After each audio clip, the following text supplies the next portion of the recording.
I knew y'all were a good team pre-Gold TSC. Like, everyone knew y'all were good. It was transparent. Y'all like won Columbia, right? But I would say like most people saw the amount of success you got at Gold TSC and how much like better you'd become and said, "Oh my God, those guys got insane really, really fast." So, is there anything that y'all did to become like super much better debaters pre-TSC? So I think the biggest thing is we had a habit earlier this year of choking out rounds where like you get like there's a lot of stress and there's a lot of like intensity to like get to the bid, and we would focus on that instead of the actual round. And we would end up doing stupid things like going for three case arguments or like yelling at each other during prep or like things that didn't need to happen. So I think something we did really good at for TOC, mostly because we didn't think we would get this far, was like calming down and like during prep of this round, it's like we're talking or like laughing or like happy or like relaxed. I think that's the first thing. Um, we did so much work for TOC too. Just like I don't know if you can talk about it, like an Yeah. egregious amount. I think we did a lot of work for this topic, so I think we were prepared for almost anything. But also, I just want to like give a big shout out to Alec. I think we just worked really hard with him. It's partially because I think this topic and our prep and our amount of stress was aiming us to do better at this tournament than other ones. But I think we are on the whole, like I would say, much, much better than the kids who like debated at the beginning of that year.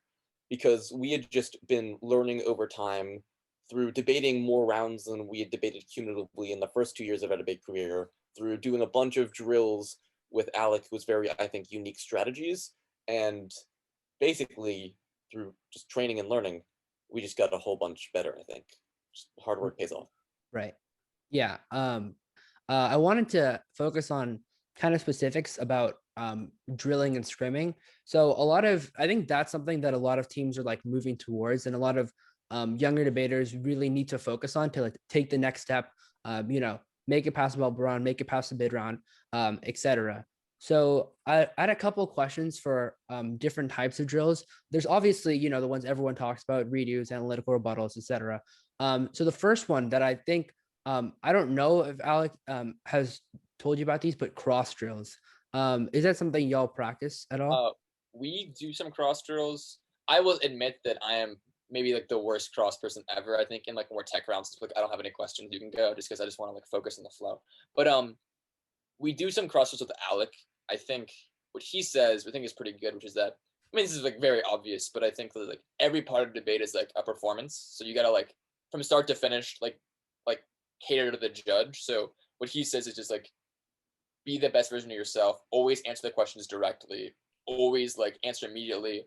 Always have good answers. Always like answer as best as you can. Just like very obvious things. He's also like a cross monster, so like When we do cross drills, it's really hard. it's just yeah. He's like very aggressive and much smarter than us, so he can get us very often. So like we'll do like one or two we'll do cross drills on like the important case stuff we have for before every tournament. And that really gets us prepared for like any question anyone asks because he thinks of them all very fast. Right. Have you ever found that cross drills are a good way to think of front lines or respond to analytical responses or anything like that? I think cross drills are a good way, maybe not for the first two things, but I really like them for creating analytical responses. Because when you have to think like many, many steps in the future for like a back and forth on a cross question, you understand which kind of analytics actually hold true, like under candlelight. Like what will really work back and forth into final is what will work for you for a minute and a half of cross back and forth.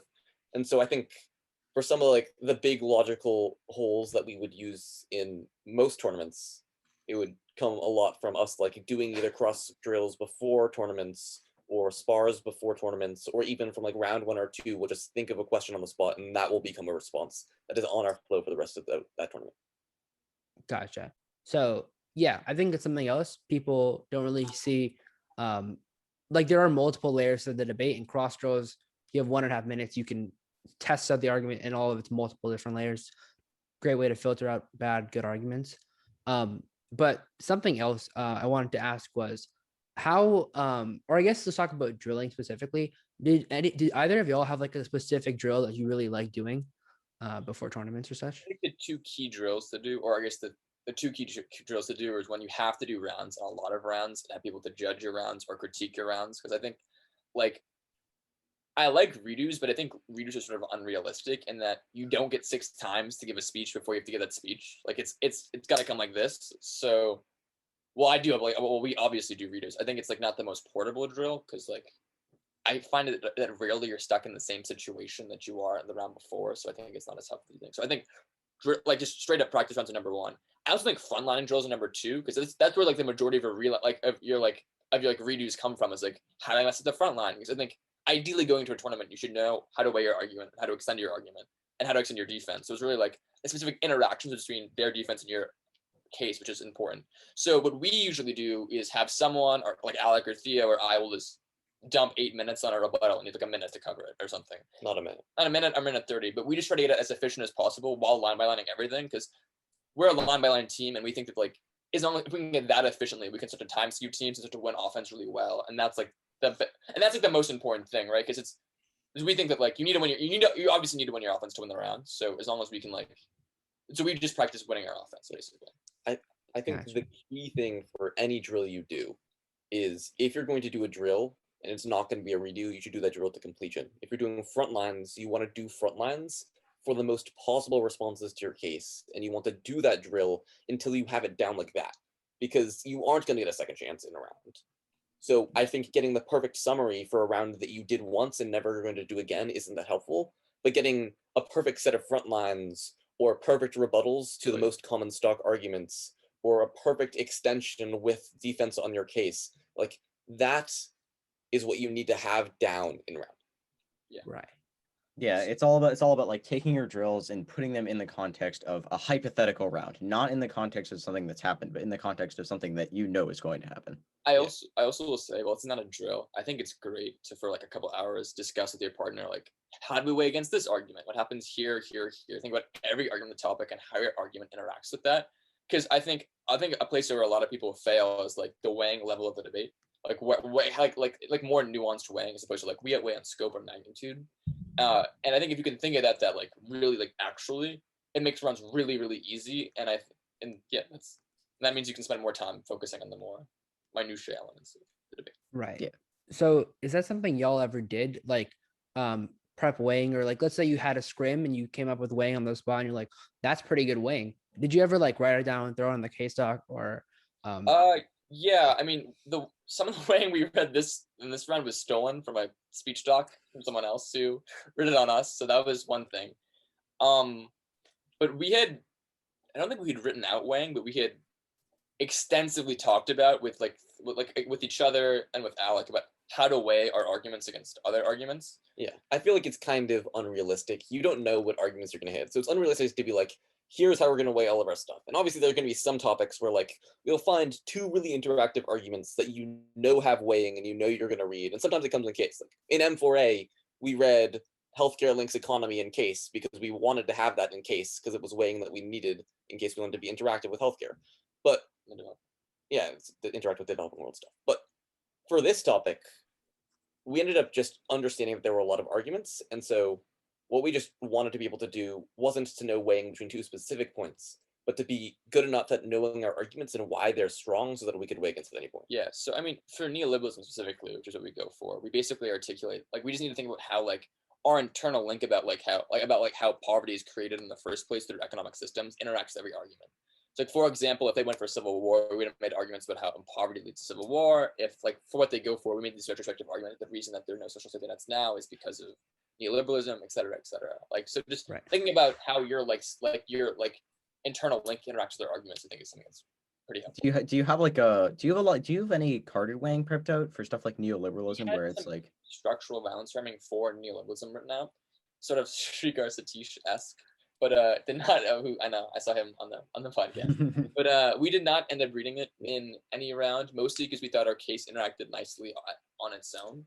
Yeah, the only thing we wrote out was framing for the K. We have a piece of carded weighing here that we stole off the docs that someone read against us. And we recycle, you know. We had framing for neoliberalism. We had extinction framing written out in the AF. Yeah.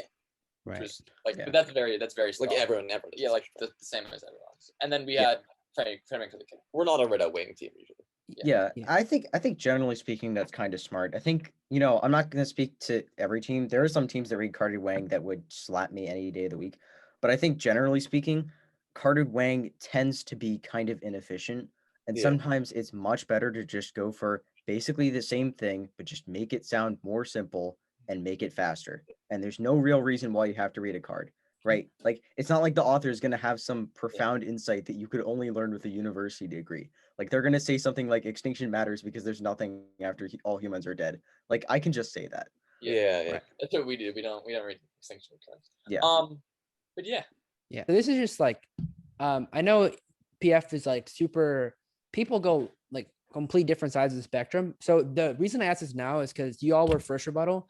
But like, let's say you were second rebuttal, like generally in most rounds, like let's say you're reading 3-4 arguments like you do, I think in this round. How many arguments do you frontline? Like just generally, most of the time. Yeah. All of them? So, I mean, like, that is the one thing that we think we've worked really hard to, or at least I think Jasper has worked really hard to differentiate himself from other people by. Like, if we frontline everything and we do it efficiently, it's such a skill.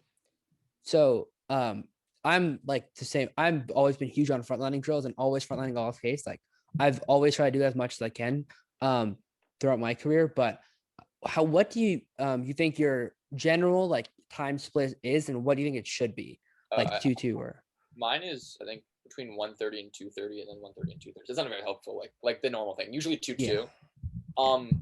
I think it depends. There's specific times I won't go for all arguments in case. That's when they read defense that applies to their own case too. So I think like in March, like in the Space Force topic, there was a lot of that where they'd read defense that applied to their impact scenario, and then we just kick out of that and go for something else. Also for like the cyber debates on January, that was very applicable, where they would like read like general uniqueness defense, which kicked everyone out of like cyber on NSA. So for those arguments, that would decrease the amount of time you need to spend frontlining. But usually I think it's about 2 minutes. I think you do a pretty good job of frontlining efficiently. And I think 2-2 is a good split because I think if you're reading strategic responses, you only need like 2 or 3 responses per argument. And if you're like efficient all around, you can get through that. So yeah. I mean, it's like 2-2. It's not that groundbreaking. I just think it's about working really hard to get all the front lines down. Yeah. I think so obviously frontlining drills and such, but I think for those people who like don't really get why you would do why you would frontline all of case, well, I guess I'll list out some of the like obvious benefits. Like first summary becomes super hard. They have to extend defense in your entire case. And it's probably a lot more strategic than reading a disad because it's an already established argument. So just like frontlining and just like frontlining is a lot faster than making a new argument or establishing a new claim because it's you already mentioned in case. But why do y'all think that frontlining all of case is strategic in second rebuttal? The biggest thing for me, I think, is flexibility. Just because since there's only 4 speeches in the PF round, if you have an inflexible strategy by the end of second rebuttal, then it means that any good team you hit will have all the time they need to take your pigeonholed argument that you have to go for and just spend as much time as they want weighing against it. And when you hit teams that are really good, that much time, it becomes very challenging to win rounds. I also think that oftentimes the dust isn't settled in the flow until second summary, so we could have fucked up and we don't know, or we could have messed up and we don't know. So I think that's another reason to fill in every argument, because if there's some sort of killer piece of terminal defense, or I do something stupid like read a contradiction response on their case, we have multiple paths to the ballot still. So like it's helpful to not get boxed out. But I also think the main thing is what you're talking about. Like it time skews the hell out of everyone else. Like if I read turns on all your arguments and then frontline my entire case, you have the 3 minutes to cover the entire flow and extend and weigh. So and I like think real quick, like what you mentioned, I think one of the biggest things is they in first summary have to weigh against all of your arguments, and that's a huge challenge. Because if you just are going for one argument, they can like just dump defense and dump weighing specifically in first summary. And that's like, but if you have like 3-4 arguments you have to weigh against, maybe it'll drop like one piece of weighing, but that's like not a lot. And then in second summary, Theo can just go up there, respond to one piece of weighing, read 3 pieces of weighing, and now you're significantly ahead of the weighing debate. Exactly. I think another thing I'd like to say that another reason why it might be strategic is because you're going to know your case arguments better than you'll know turns on their case. Like most of the time, unless you're like Jasper and Theo and you prep out 6 AFs and read full disads on their case, which most people aren't going to do because y'all are crazy and prep too much. But if you're not like them and you don't know every turn like the back of your hand and you know your case really well, just having those case arguments makes it substantially easier for you to win rounds. Not that you shouldn't be going for turns and stuff like that, but keep in mind, if you know how to weigh your case, if you know how to win your case, it's definitely a good idea to be that much more flexible with arguments that you know well. Yeah.